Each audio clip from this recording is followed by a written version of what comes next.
Bonsoir et bienvenue sur Vox Live, votre émission de débat où nous décryptons les grands enjeux qui façonnent notre continent. Ce soir, focus sur une polémique brûlante, les propos d'Emmanuel Macron, tenus lundi 6 janvier, où il dénonçait l'ingratitude de certains pays africains envers la France. Réaction vive sur le continent du capitaine Traoré au Burkina Faso, parlant d'insultes envers les Africains, en passant par le Sénégal, où Ousmane Sonko a dénoncé une vision paternaliste dépassée. Pourquoi ces déclarations choquent-elles? Sont-elles le signe d'une fracture irréversible ou d'un besoin de repenser les relations franco-africaines? Pour en débattre, deux invités. Seydi Kaba, bonsoir. Bonsoir. Vous êtes journaliste, vous êtes également président du Centre international de réflexion et d'études sur le Sahel. Merci d'être avec nous. C'est un plaisir. Makaël Ghebla, bonsoir, ravi de vous retrouver sur le plateau. Bonsoir Soufiane, merci. Vous êtes journaliste, ancien conseiller à la présidence tchadienne. Tout à fait.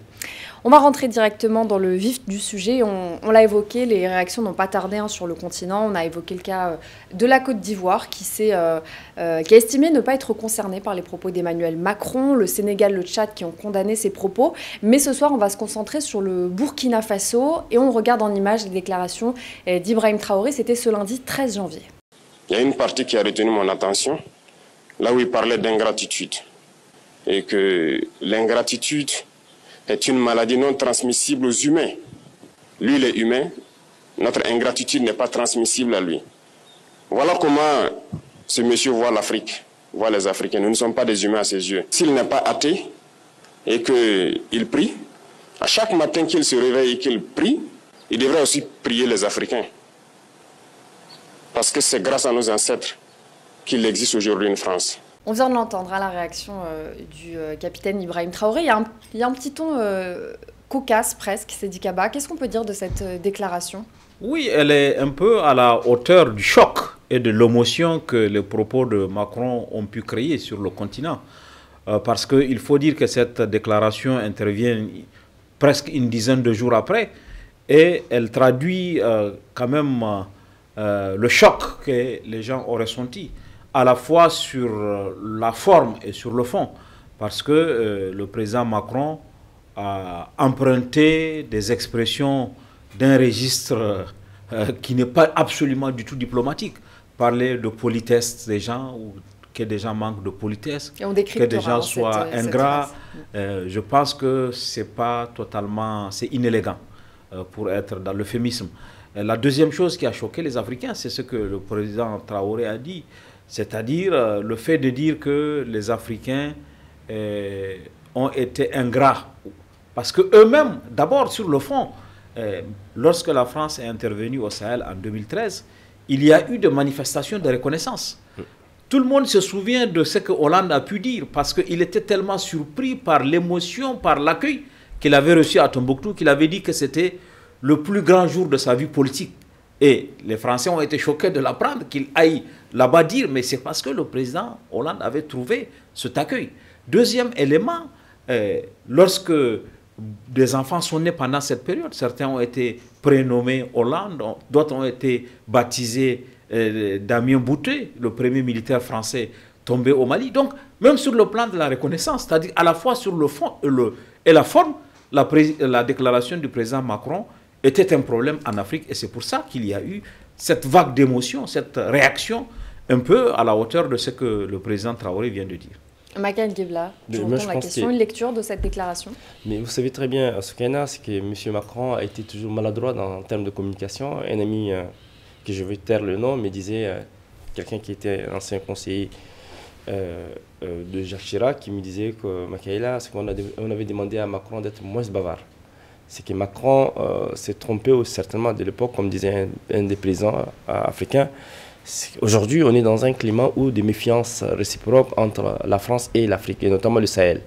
Mais à cette occasion des rencontres, effectivement, de conférences des ambassadeurs, M. Macron s'est permis effectivement de montrer que les Africains étaient ingrats à son égard. Et la redevabilité entre l'Afrique et la France devait être réciproque.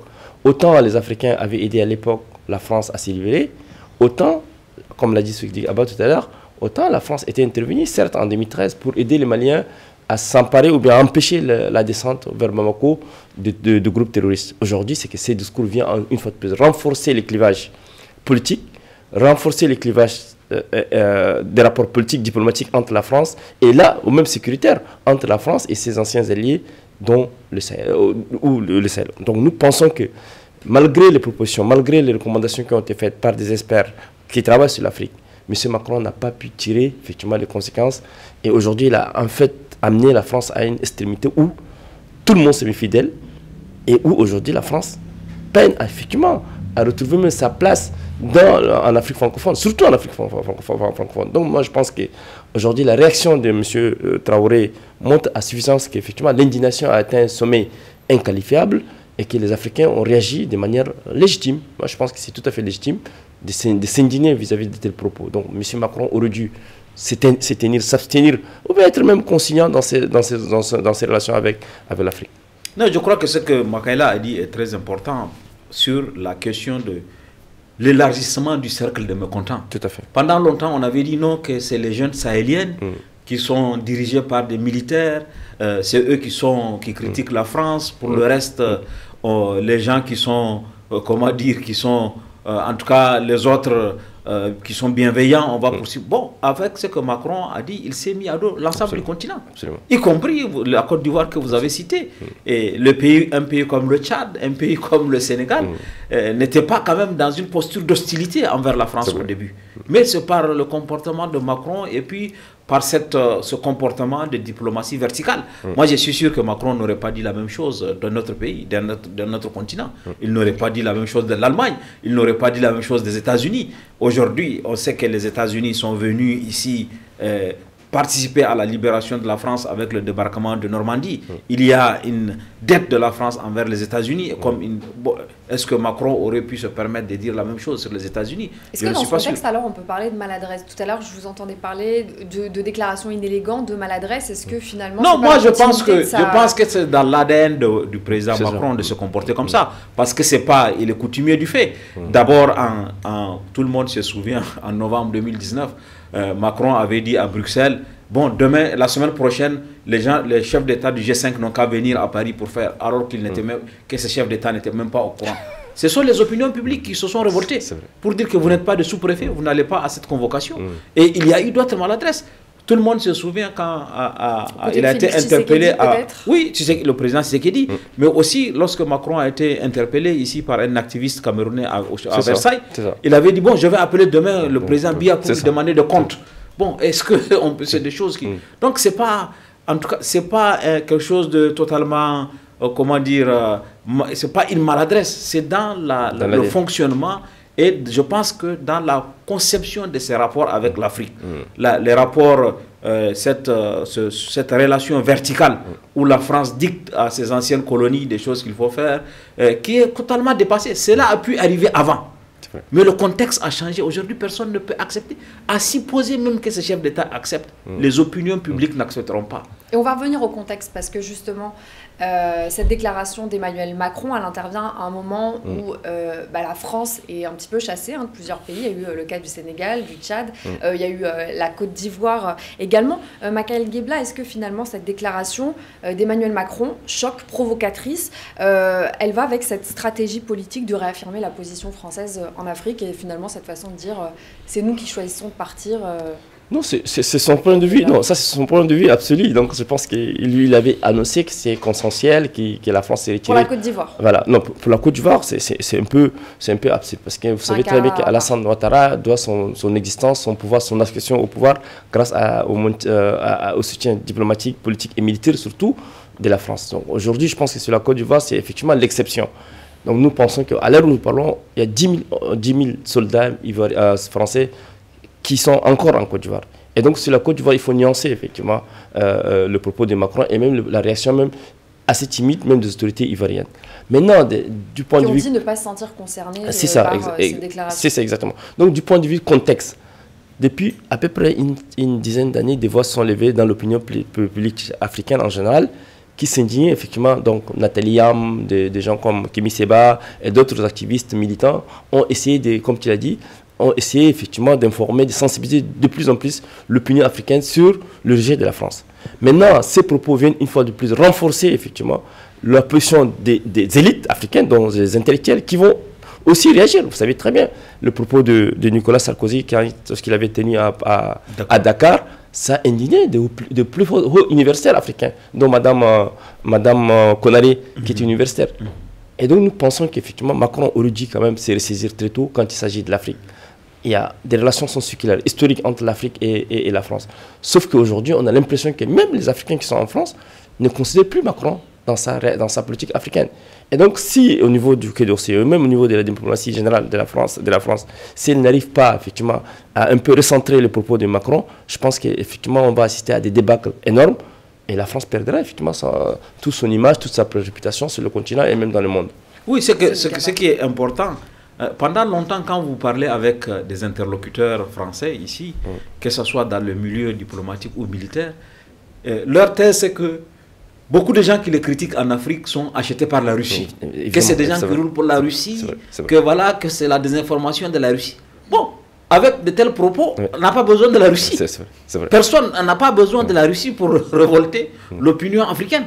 Et aujourd'hui, y compris des gens qui n'étaient pas au début hostiles à la France, ni même favorables à la Russie, en sont à ne pas, personne ne peut défendre. Aujourd'hui, vous ne trouvez pas quelqu'un qui peut être l'avocat de Macron sur ce qu'il a dit par rapport à l'ingratitude des Africains, par rapport à leur absence de politesse, par rapport à un certain nombre de choses. Donc, c'est ça la difficulté, je pense.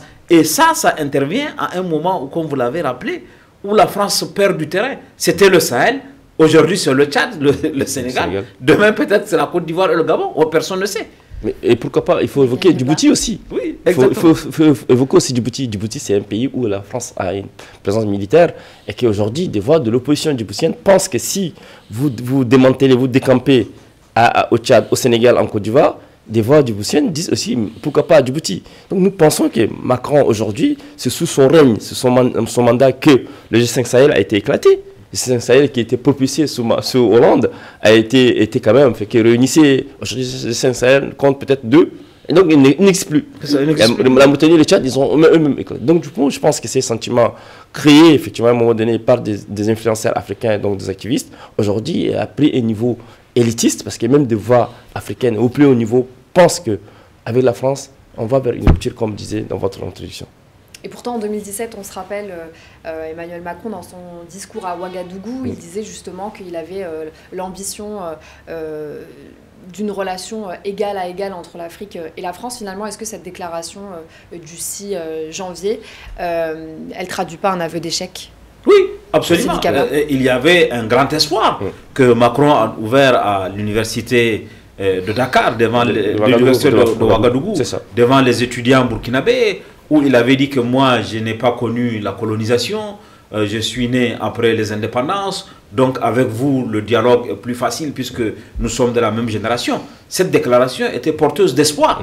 Mais sauf que dans la pratique, tout ce qu'il y a eu ne s'est pas inscrit dans le registre de cette déclaration.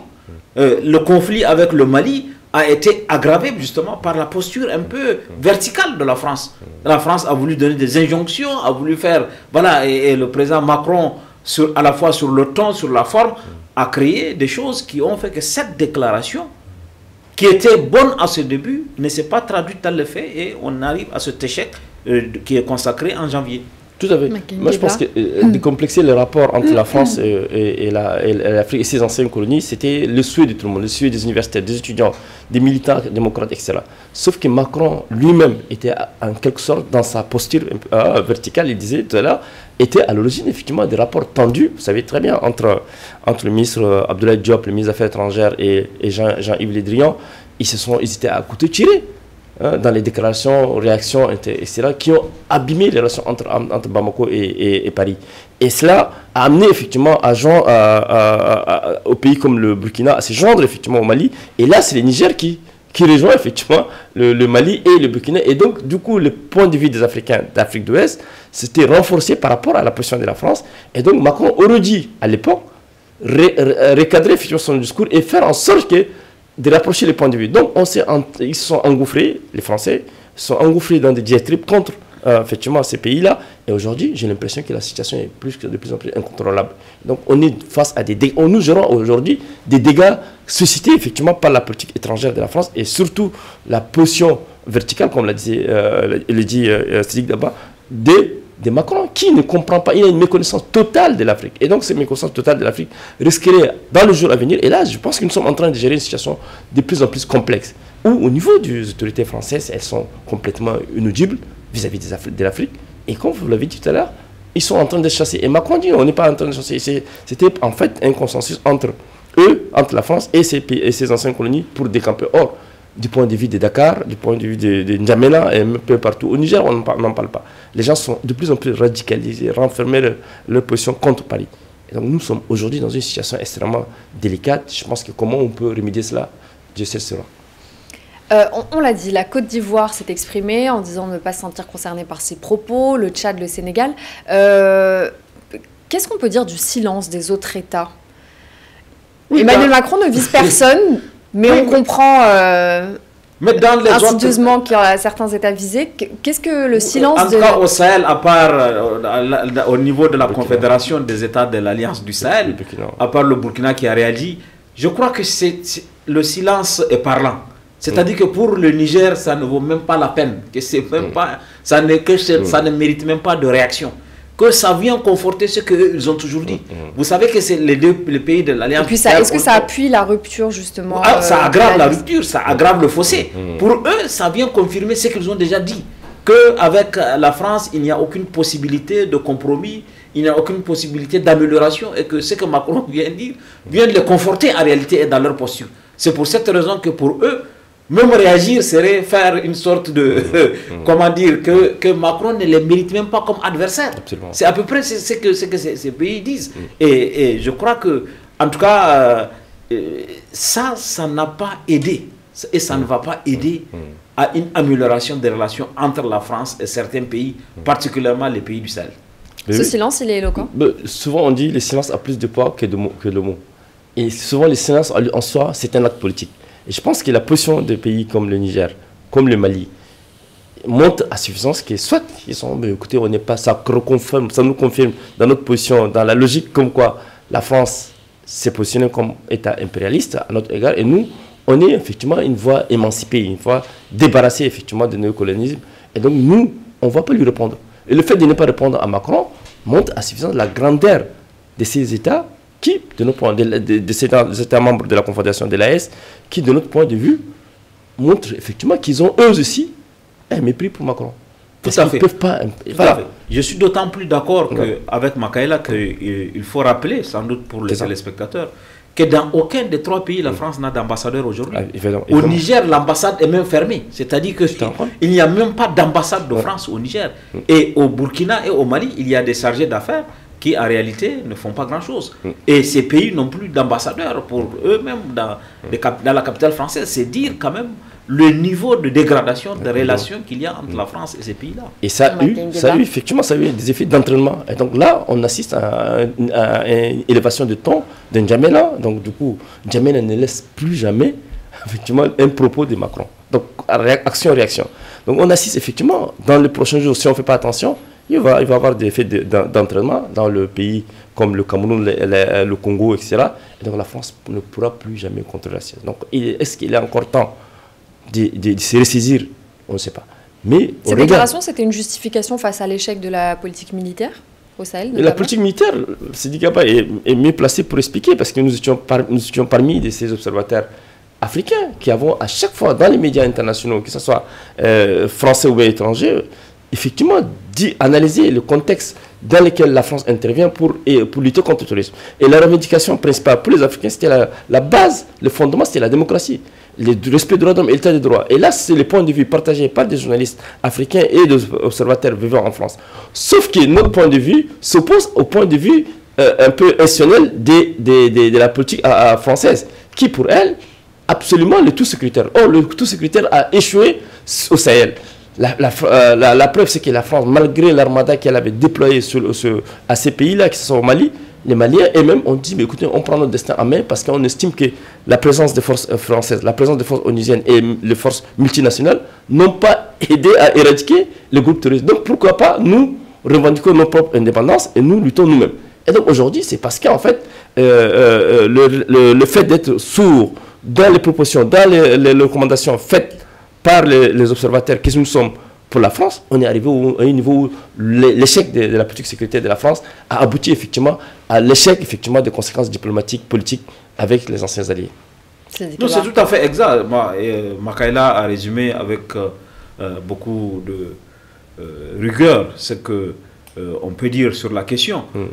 Quand la France intervient en 2013, il y a 20% du territoire malien qui était sous la menace djihadiste. C'était que le nord. Quand la France a quitté en 2022, c'est 80% du territoire. La menace s'est même exportée au Niger, elle s'est exportée au Burkina. Aujourd'hui, elle menace d'arriver sur le golfe de Guinée. Donc, du point de vue de la réponse aux défis sécuritaires, il y a eu un échec. La France n'est pas seule responsable, mais elle est solidairement responsable de cet échec. Parce que l'échec s'explique par l'option du tout sécuritaire et militaire. Pour donner un exemple, lorsque le chef d'État se réunit en janvier 2020 à Pau, il constate que le rapport de force sur le terrain n'est pas favorable aux armées par rapport aux groupes djihadistes. La France décide d'envoyer 600 soldats en plus de ce qu'il y avait. Parce que pour elle, comme pour ses alliés, la réponse est sécuritaire. Il faut augmenter le nombre de soldats. Sauf que ce n'est pas cette approche. Il faut sans doute la réponse sécuritaire. Si elle n'est pas associée à d'autres considérations comme le développement, la gouvernance, le chômage de jeunes, la cohésion sociale, on passe à côté. Et il y a ça. Mais je crois aussi, l'autre élément, c'est que la France s'était beaucoup mise dans une posture de déni. Pendant longtemps, si vous dites ici, attention, on va droit au mur avec la réponse sécuritaire ou militaire, on vous prend pour quelqu'un qui n'a rien compris. On vous dit non, on a éliminé Abu Adnan al-Sahraoui, on a éliminé de grands chefs djihadistes. Sauf que même si on les a éliminés, les groupes djihadistes ont été capables d'une certaine résilience, remplacer les chefs pour que les choses continuent. Et donc, le fait de les éliminer n'était pas... Et le fait qu'on ait mis du temps à comprendre que la réponse sécuritaire ne marche pas, explique la situation dans laquelle aujourd'hui on se trouve. Et si on ne change pas ce paradigme-là, sortir du tout sécuritaire et militaire et l'associer à d'autres choses, le défi sécuritaire au Sahel sera toujours plus grand. Mais justement, pour ajouter, effectivement, vous savez, l'Afghanistan, les Américains, malgré l'armada qu'ils disposent, n'ont pas pu éradiquer la menace terroriste. À plus forte raison au Sahel où comment dirais-je, on assiste effectivement à une situation de pauvreté généralisée qui s'est métastasée sur l'ensemble du Sahel. Et à cela s'ajoute, face à cette pauvreté, à cette misère dans laquelle baignent les populations africaines, qui ont revendiqué tout simplement un état de droit, justice sociale, etc., Paris était resté sourd, totalement sourd à ces revendications de la société civile, des journalistes, des démocrates, qui pour eux, ils aiment un espace civique et politique pour leur permettre de s'épanouir en toute indépendance. Si tel est le cas, Sidiki Kaba et nous autres, on devrait être même sur place dans nos pays respectifs pour analyser les contextes militaires et politiques. Or, on a l'impression que nous, qui sommes plus lucides, on estime que Paris est quelque part responsable effectivement de l'échec sécuritaire et même de l'échec diplomatique et politique. Donc Paris doit aussi reconsidérer son approche en intégrant dans l'analyse les propositions des gens qui observent avec beaucoup de lucidité ce qui ne va pas entre l'Afrique et la France. Ces déclarations lors de la conférence des ambassadeurs, ça renvoie plusieurs messages, on l'a compris, une perception par les populations et les chefs d'État africains dénigrante, mais est-ce que, je rebondis sur ce que vous venez de dire, est-ce que c'est l'occasion également pour Paris pour redéfinir un petit peu sa relation avec l'Afrique, échanger un petit peu de paradigme? On espère que maintenant, les gens ont compris que, au regard, en tout cas, de la levée de boucliers, tout à fait, honnêtement, les relations entre la France et l'Afrique n'ont jamais connu un épisode aussi grave. Vraiment un niveau de dégradation. Je ne mets même pas l'Algérie, puisque l'Algérie s'est ajoutée après. C'est vrai. Donc, si vous mettez vraiment la situation avec l'Algérie, la France est aujourd'hui dans un niveau de dégradation de ses relations avec ses anciennes colonies totalement inédit. Il faut, à mon avis, saisir cette occasion et ne pas considérer que c'est les autres seulement qui se trompent. Il y a peut-être lieu de dire, peut-être qu'on a raté quelque chose. Et réfléchir à ce qu'on a raté pour corriger. Parce qu'en réalité, la France n'a pas compris que l'Afrique a changé. Elle est restée sur l'ancien paradigme diplomatique militaire et du coup, elle n'a pas intégré que l'Afrique a changé, qu'il y a de nouveaux compétiteurs, qu'elle devait adapter. Si on le fait aujourd'hui, moi j'ai toujours dit que, pour moi, en tout cas, très objectivement, tout n'est pas perdu pour la France. Mais oui. Elle a encore des cartes entre les mains. Justement. Mais c'est à elle seulement de prendre conscience des cartes là. Quand on prend un étudiant d'Afrique francophone, c'est plus facile de venir étudier en France que d'aller en Chine. Parce que s'il part en Chine, il va perdre un an d'apprentissage de la langue. Alors que s'il vient ici, il a déjà appris dans les livres de littérature le Pont Neuf. C'est vrai. C'est quelque chose qu'il connaît déjà. Donc il connaît déjà le Pont Neuf, il connaît le Père Goriot, donc il y a beaucoup d'avantages, y compris sur le plan scientifique, y compris maintenant sur le plan culturel. Nous, on a beaucoup connu la période où les centres culturels français, à Niamey, on pouvait voir Molière. On pouvait voir le village imaginaire de Molière. Donc la France a abandonné tout ça. Elle a supprimé la coopération technique.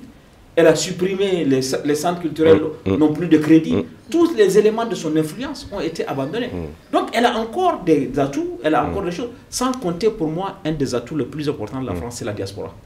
Il y a 100 000 Maliens à peu près en France. Il n'y a aucun pays du monde, à part la Côte d'Ivoire, où c'est beaucoup plus près.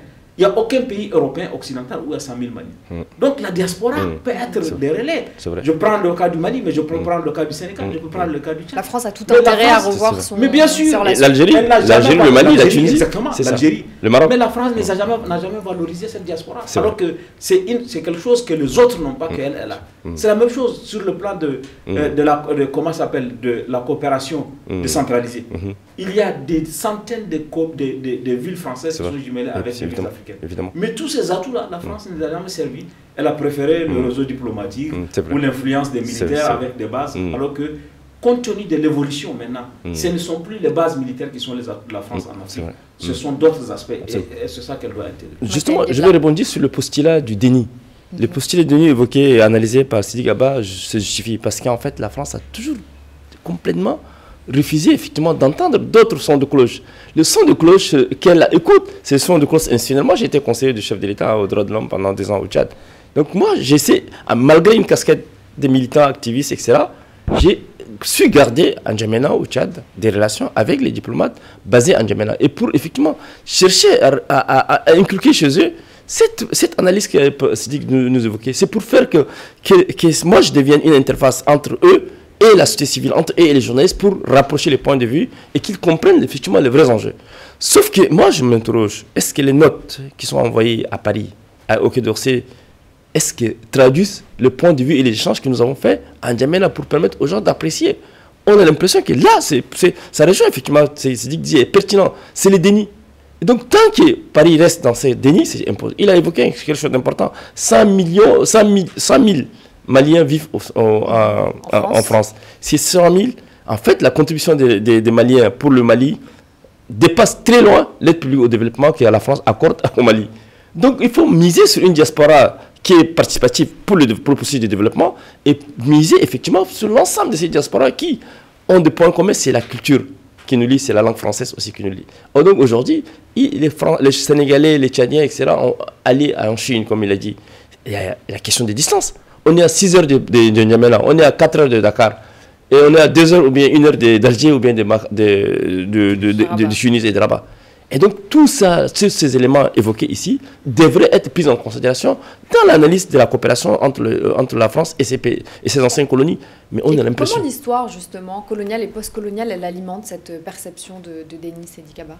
Oui, mais c'est là à tout résumer. C'est-à-dire que si on ne change pas les paradigmes, si on ne change pas la façon de lire la relation en considérant que on doit consulter il y a beaucoup d'exemples. Par exemple, en octobre 2020, puisque j'ai travaillé sur la question, je peux donner vraiment des anecdotes très précises dans le cadre du livre Mali, c'est notre Afghanistan.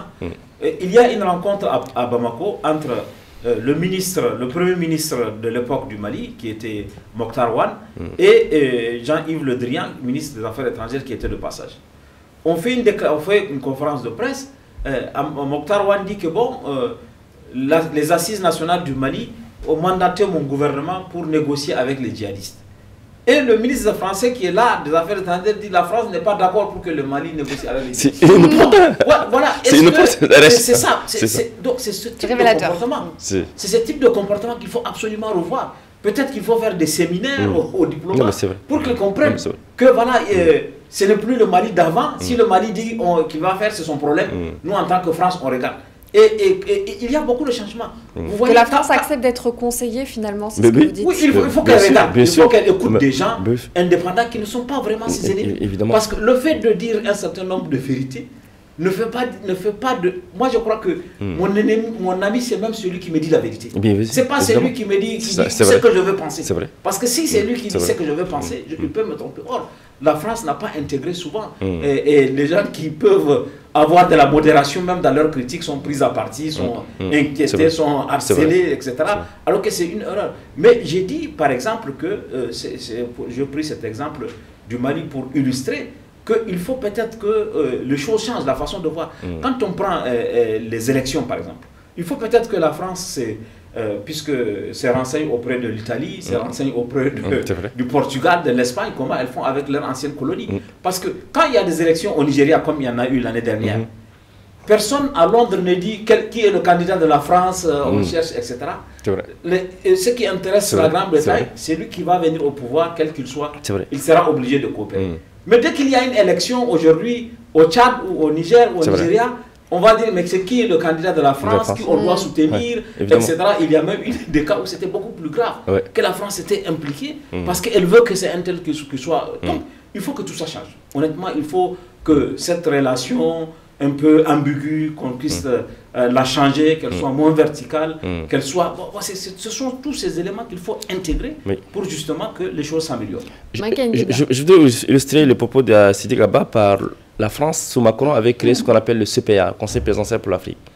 Avec à sa tête, à l'époque 2020-2021, je pense, il y avait Sylvain Ité, qui est devenu par la suite ambassadeur de France au Niger. Sylvain aurait dû éviter en fait les clashs entre Niamey et Paris, parce qu'il était aussi un des acteurs en fait, de la création du CPA. Et moi, à l'époque, quand j'observais la constitution du CPA, je me dis, mais écoutez, pourquoi des gens comme Sidiki Kaba, des gens comme Ousmane Diaye, d'autres acteurs qui connaissent la France et qui connaissent aussi leur pays d'origine devraient être dans cette think tank de réflexion pour l'Élysée, qui a été créé pour l'Élysée. Et donc, Sylvain Ité, qui est devenu par la suite ambassadeur de France au Niger, mais qui n'a pas su gérer effectivement une crise qui a opposé Niamey à Paris et qui est une des personnalités qui a même créé ou accéléré le clash avec Bamako. Donc c'est vrai, il faut tout redéfinir.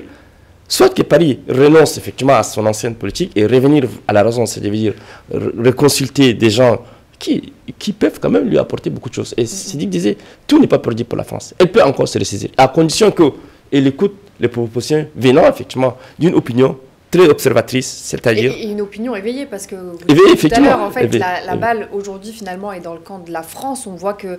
dans le camp, plutôt, pardon, des États africains. C'est ça. Quand on voit l'éveil des consciences, on voit que ça fait un effet un petit peu tache d'huile. Ça a commencé avec l'Alliance des États du Sahel, mais il y a d'autres pays, en fait, aujourd'hui, qui sont complètement en rupture avec cette politique française. Est-ce que, finalement, redéfinir un partenariat, quel serait le visage en fait de ce partenariat entre la France et les pays africains? Oui, aujourd'hui, les pays africains n'ont plus besoin de la France comme la France a besoin d'elle. Oui, non, mais ce que vous avez dit est tout à fait exact. Aujourd'hui, j'ai pris l'exemple du sommet de Pau entre le sommet du G5 pour illustrer. C'est-à-dire qu'aujourd'hui, il y a des opinions publiques, même si les chefs d'État étaient prêts à accepter. C'est Wakitama au Tchad, tout le monde la page, c'est comment ça s'appelle, Yanamar au Sénégal qui ont dit on n'est pas d'accord. Et les gens sont obligés d'écouter leur opinion publique. Vous savez, avant on se souciait beaucoup dans les présidences africaines de savoir, oui, est-ce que Paris est d'accord, est-ce que Paris n'est pas d'accord. Maintenant, on se soucie moins de ça, parce qu'il y a les opinions publiques.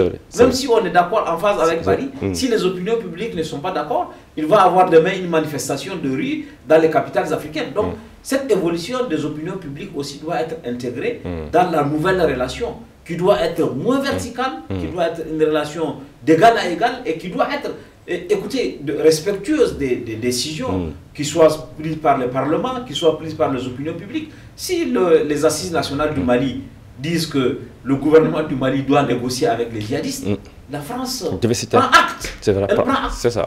Seulement, elle n'a pas dit que non, la France n'est pas d'accord ou elle est d'accord. C'est pas son problème, puisque il y a une sorte de... Et qu'est-ce qui a fait? Je pense que c'est ça qui a fait que le slogan de la souveraineté a beaucoup marché ces derniers temps. C'est vrai. C'est parce que les gens ont senti de la frustration dans certaines décisions. Et c'est que les pouvoirs qui sont arrivés ont sorti des choses qui prouvent que, voilà, que on n'a pas respecté la souveraineté des États dans leurs choix, dans leur... Si un pays... Moi, j'ai toujours dit, hein, même au Sahel, je ne pense pas que ce soit la Russie ou la France, ou la Russie. C'est la Russie et la France, la Russie et l'Occident. Chacun a ça. Nous, on a quand même un spectre. On a besoin de tout le monde pour le développement. Si les Russes peuvent vendre du matériel militaire, peuvent vendre des choses, c'est bien. Si on veut construire des routes, les Américains peut-être savent ça mieux que les routes. La France a une ingénierie dans le domaine médical. On a besoin de l'ingénierie française dans le domaine médical. Donc, l'Allemagne est beaucoup avancée dans les technologies, etc. Nous, on a besoin de tout le monde pour construire.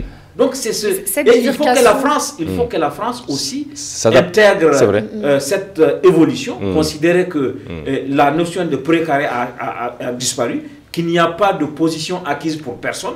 Les entreprises françaises vont compétir avec les autres entreprises pour se trouver une place. Si cela est intégré, je pense que, en tout cas, comme j'ai dit, pour moi, rien n'est encore perdu. Des choses sont possibles, à condition d'intégrer cette évolution et d'utiliser les atouts que la France a. Non, mais justement, sur le propos des opinions, et puis je voudrais juste aussi ajouter, vous savez qu'à un moment donné, les dirigeants africains venaient régulièrement à Paris. Et si on a constaté un peu de fréquentation vers Paris, pourquoi? Parce qu'effectivement, ils préfèrent rester chez eux. On a vu l'absence de certains chefs d'État au sommet de la francophonie. Et justement, effectivement, c'est une réaction aussi de souveraineté, comme il dit, d'indépendance aussi, de montrer effectivement à la France qu'on n'a pas aussi besoin de vous. Donc aujourd'hui, je pense qu'il est temps que la France aussi, elle-même, se questionne, s'interroge. Pourquoi on est tombé si bas? Donc pourquoi? Parce qu'en fait, on n'était pas attentif aux cris, aux sirènes des propositions qui ont été faites un peu partout, y compris à l'intérieur par l'opinion africaine. D'abord, les sociétés civiles qui sont effectivement des réservoirs importants auxquels on peut se référer si on veut vraiment améliorer la situation. Et la diaspora, comme l'a dit Sidi Kaba. Donc nous sommes face à une situation extrêmement inquiétante et la diversification des relations multilatérales, ça c'est un souhait. Est-ce qu'elle traduit une forme de décolonisation pour les États africains, ce choix, justement, cette diversification de la Chine? C'est une émancipation majeure. C'est une émancipation majeure. Avant, on était obnubilé par la France. Aujourd'hui, les gens partent facilement en Chine, partent à Dubaï, partent un peu partout, et puis ils constatent que, effectivement, cette diversification du multilatéralisme leur permet effectivement de développer leur pays, et ils ne restent pas obnubilés, focus sur la France. Et là, la France doit intégrer dans son analyse. Pourquoi on n'est pas boycotté, mais les gens partent ailleurs. Donc moi je pense qu'il est temps que la France, pour se rattraper, il est temps qu'elle écoute ce que les gens lui disent, ce que nous lui disons, parce que les gens ne sont pas hostiles. Je voudrais juste ajouter un autre élément important, la question du visa. La question du visa à Soukaina bloque les relations entre la France et l'Afrique. Et là, souvent, c'est des universitaires, c'est des étudiants qui viennent en France pour étudier, et c'est même des hommes politiques à qui Paris leur a refusé des visas, et que quand vous alertez le ministère des Affaires étrangères, à leur demander la personne qui vient pour un forum à Paris, à Grenoble, à Paris et un peu partout, se fait refuser. Et quelqu'un qui n'est... Même les sommités africaines, ces fois, refuser les visas. Et donc, tant que cette question reste quand même sans solution, je pense qu'elle va encore descendre les rapports entre Paris et ses anciennes colonies. Non, c'est absolument important. Makaila a touché un point que je m'en voudrais de ne pas... sur lequel je m'en voudrais de ne pas insister. Mais il faut soulever. La question des visas. Parce que, en fait, tout le monde est d'accord, comme tous les pays du monde, que la France contrôle ce qui arrive et ce qui part. La question du contrôle des frontières, la question du contrôle de la migration. Mais c'est que c'est cet amalgame, cette généralisation abusive. Quand quelqu'un est invité à un colloque de l'IRD, alors que lui-même est doyen ou ancien doyen dans une université africaine, vraiment, quel est le risque migratoire que celui-là présente? Si vous lui dites de rester, même il ne va pas rester. Parce qu'ici, il n'aura pas la place qu'il a là-bas.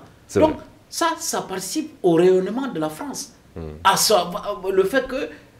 Mais il y a des pays, vous leur demandez un visa d'un jour, ils vous donnent un an. Bon, parce que quand vous allez vous asseoir, vous allez bien parler d'eux. C'est aussi ça.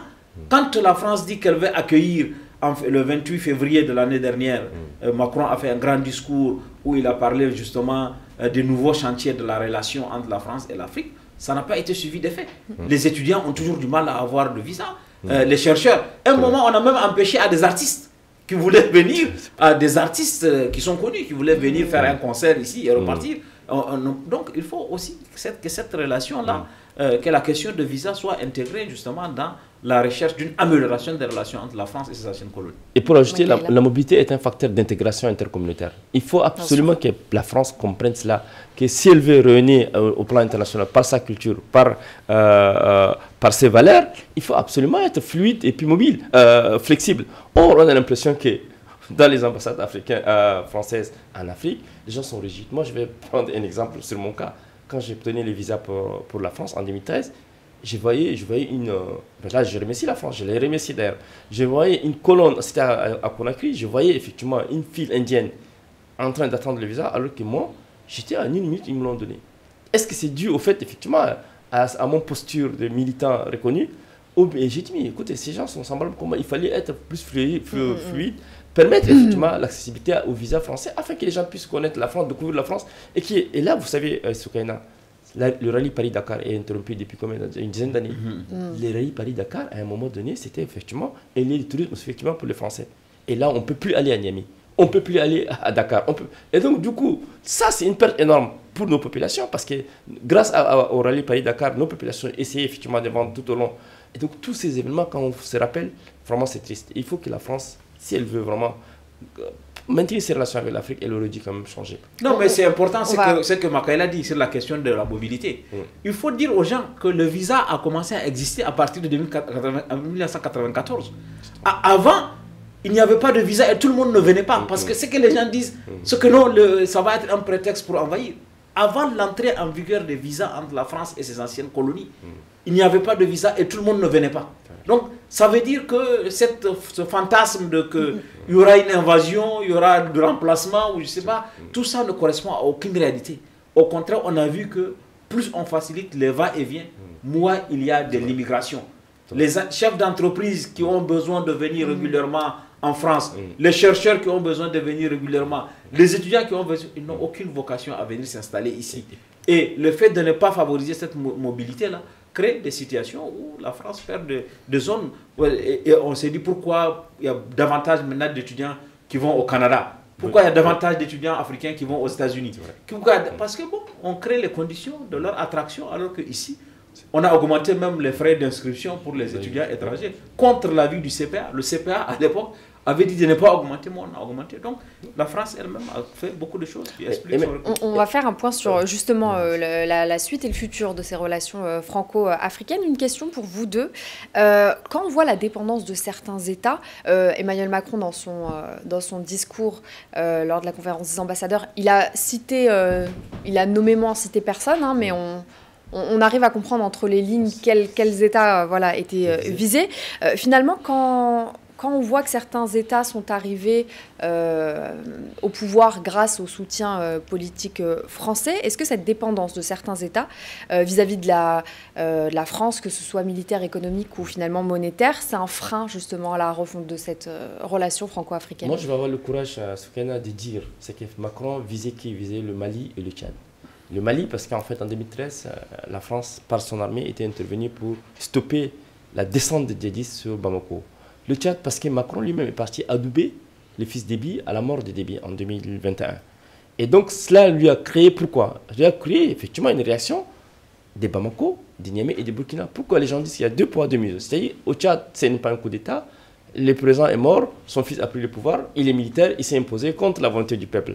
La France dit que moi je protégerai effectivement le Tchad, personne ne peut attaquer le Tchad. Alors que les rebelles qui ont attaqué en 2021 et qui seraient à l'origine de la mort de Déby, se sont repliés vers la Libye.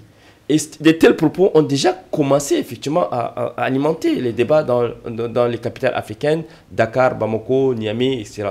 Donc moi je pense que la France aurait dû être cohérente avec elle-même. Cohérente dans ce sens que autant on condamne le coup d'État à Bamako, à Niamey et au Burkina, autant on peut le condamner au Tchad et ailleurs. Donc moi je pense que s'il n'y a pas un discours cohérent vis-à-vis du discours émis par les politiques français, notamment Macron, c'est la sommité, hein, c'est le chef de l'État français. Donc autant nous pouvons quand même nous interroger, est-ce qu'encore on a la chance de rectifier les tirs? Pour rectifier les tirs, il faut absolument changer de discours. Le discours doit être à la hauteur, effectivement, de propos tenus. Et ce discours doit aussi refléter la volonté des populations africaines qui aspirent, effectivement, à la démocratie, à l'état de droit. Sans cela, je pense qu'on aurait du mal. Non, je crois que même sur le plan politique, l'influence de la France a beaucoup diminué. Absolument. Il y avait une période où, c'est peut-être caricatural, vous vous souvenez de l'opération Barracuda, pour les gens qui sont plus jeunes que nous, quand en 1979, David Dacko a été mis dans un avion par les parachutistes français pour être installé au pouvoir à Bangui. Aujourd'hui, la France n'a plus la capacité ni l'influence de prendre un chef d'État pour l'installer, ou même avec la démocratisation, avec l'arrivée des opinions publiques, même sur le plan politique, son influence a diminué. Et le cas que Makaila a évoqué, justement, où la France peut dire, voilà, entre plusieurs prétendants, que c'est Mahamat Déby qui est le garant des intérêts de la France. Or, ce n'est pas... Je pense que la France a commis beaucoup d'erreurs en faisant des choses comme ça, qui se sont retournées contre elle. Parce qu'il n'y a aucune garantie que si vous aidez quelqu'un à arriver au pouvoir, qu'il va se sentir redevable et faire ce que vous lui demandez. Et il peut faire... On a vu même où des gens ont aidé d'autres à prendre le pouvoir, et le cas de l'Angola. Le président de l'Angola, aujourd'hui, est en visite ce jeudi à Paris.